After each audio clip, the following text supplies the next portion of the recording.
2 abortions, no ring, then boom, a baby and proposal, but with someone else. Hello good people, Bisala here.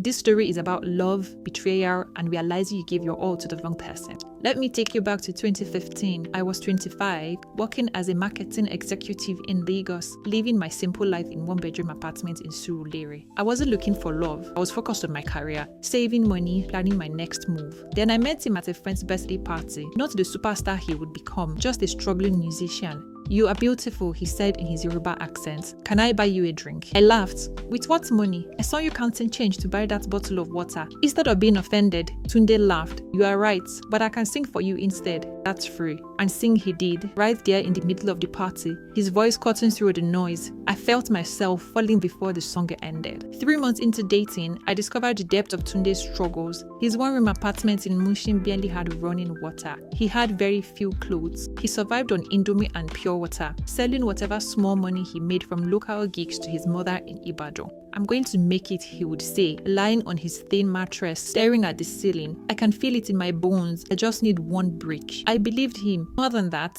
I invested in him. I paid for studio time, used my marketing connections to get him small gigs. I became his manager, his financier, his biggest fan. "You are crazy for doing this," my friends would say. "Dating a broke musician, Susan. You're too smart for this." But I saw something they didn't. I saw the fire in his eyes when he performed, the way his music moved people, the dedication that kept him practicing until he had no strength. This man is going to be something special, I thought, and I am going to be there when he gets there. 2 years later, everything changed.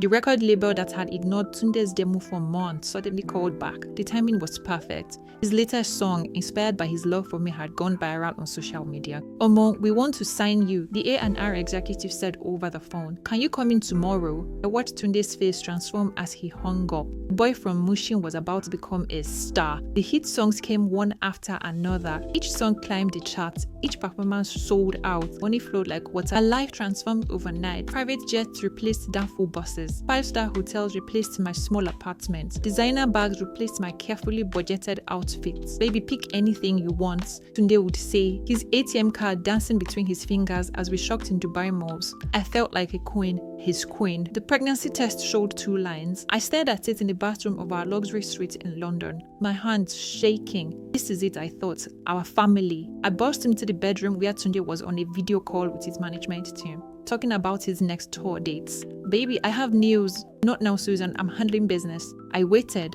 and waited. When he finally hung up, I showed him the test. The joy I expected didn't come. Instead, Tunde's face went pale. "Susan, I'm not ready." "Ready for what? We've been together for 3 years. We love each other. I love you, but I'm not ready for kids. My career is just taking off. I want to focus on my music. We'll have kids when the time is right, but not now." The words hit me so hard. "So what are you saying?" "I'm saying maybe we should wait." I felt something break inside my chest. "Wait or get rid of it? I can't be a father right now, Susan. I'm sorry."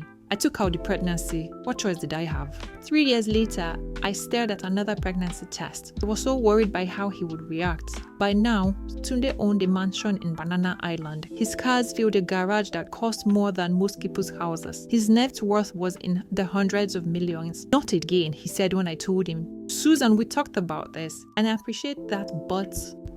"Talk about what?" "You said when the time was right." "Where will the time be right, Tunde? When you are 50? When I'm 40? I can't be a baby daddy. God forbid. Baby daddy? I'm not some random girl, Tunde. I'm the woman who believed in you when you had nothing. I am the woman who built this empire with you. And I appreciate that, but what?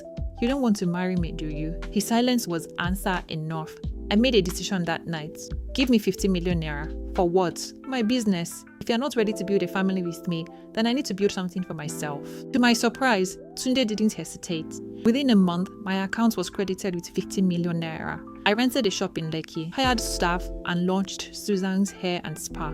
But I had to take out the second pregnancy too. I was broken. March 2021, Lagos was still adjusting to post-lockdown life. I was in my shop taking stock when my phone buzzed with a notification. My friend had shared a popular Nigerian blog's post with me. I could not feel my legs. There was Tunde, his arm around a pregnant woman in a flowing white dress. Caption read, "Congratulations to superstar Tunde Adebayo and his fiancée Kemi Lawansin on their baby shower. Baby girl coming soon. #LoveWins. #new beginnings. My phone clattered to the floor. My staff rushed to me, but I couldn't hear them. His fiancée, I scrolled through the comments, fans congratulating him, people I knew, people who knew about me and Tunde, acting like this was normal. I ran to the bathroom and vomited. Tunde was in Atlanta when the news broke. COVID travel restrictions meant he couldn't return immediately. I had weeks to manage my anger, to piece together the timeline. Kemi Lawansin, a successful lawyer, beautiful, educated, everything I was, except she was pregnant and wearing an engagement ring. When Tunde finally returned to Lagos, I was waiting in his Banana Island mansion, using the key he had given me years ago. Susan, I can explain. Explain what? That you got another woman pregnant while telling me you weren't ready for kids? That you are engaged to someone else? It wasn't like that. Then what was it like, Tunde? Help me understand. He ran his hand over his head, a gesture I once found endearing, now infuriating. It was a mistake. She had complications. She couldn't abort. I had to take responsibility. And the engagement, it's not serious. I was going to call it off. I looked at this man I had loved, supported, believed in, and I said, do I look like a mumu to you? Do I look like some fool you can play with? Come on, babe, you are overreacting. I love you. Love is faithful, Tunde, not deceitful. I picked up my purse. Don't ever contact me again. Susan, wait. But I was already gone, leaving behind 6 years of my life and a love that had turned sour. My phone buzzed constantly for weeks, friends calling to beg for Tunde, his manager offering me money to work things out. Even his mother called from Ibadan, crying about how much Tunde loved me. But I had made my decision. I changed my locks, blocked his number, and focused on building my empire. As soon as international travel resumed, I booked a month-long trip to Cape Town. I needed distance, but more importantly, I needed myself. I stood on Table Mountain, watching the sunset over the Atlantic Ocean. I felt something shift in my chest. The pain was still there, but it no longer consumed me. I deserved better, I said to myself. I always deserved better. Back in Lagos, I focused on expanding my business, opened a second location, launched an online store, and started mentoring young girls. Today, I tried to reach out several times. Flowers sent to my shop, messages through mutual friends, even showing up at my business once. But I was done. That ship had sailed, I told him the last time he called. I'm not the same woman who believed your promises. I'm better now. I learned that love without respect is just beautiful destruction. I learned that being alone is better than being with someone who sees you as optional. I didn't give up on love entirely. How could I?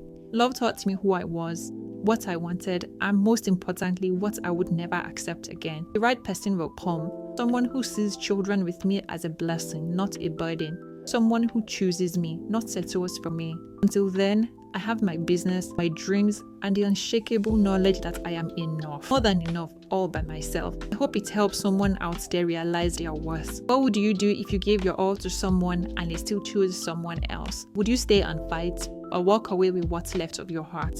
Have you ever sacrificed for someone only to be left behind? Tell me your story. I might tell it next. Click the link in my bio. It's completely anonymous. Your identity will never be revealed. And if this story touched you or reminded you of something you've been through, I'd love to hear your thoughts in the comments. Till our next story. See you then.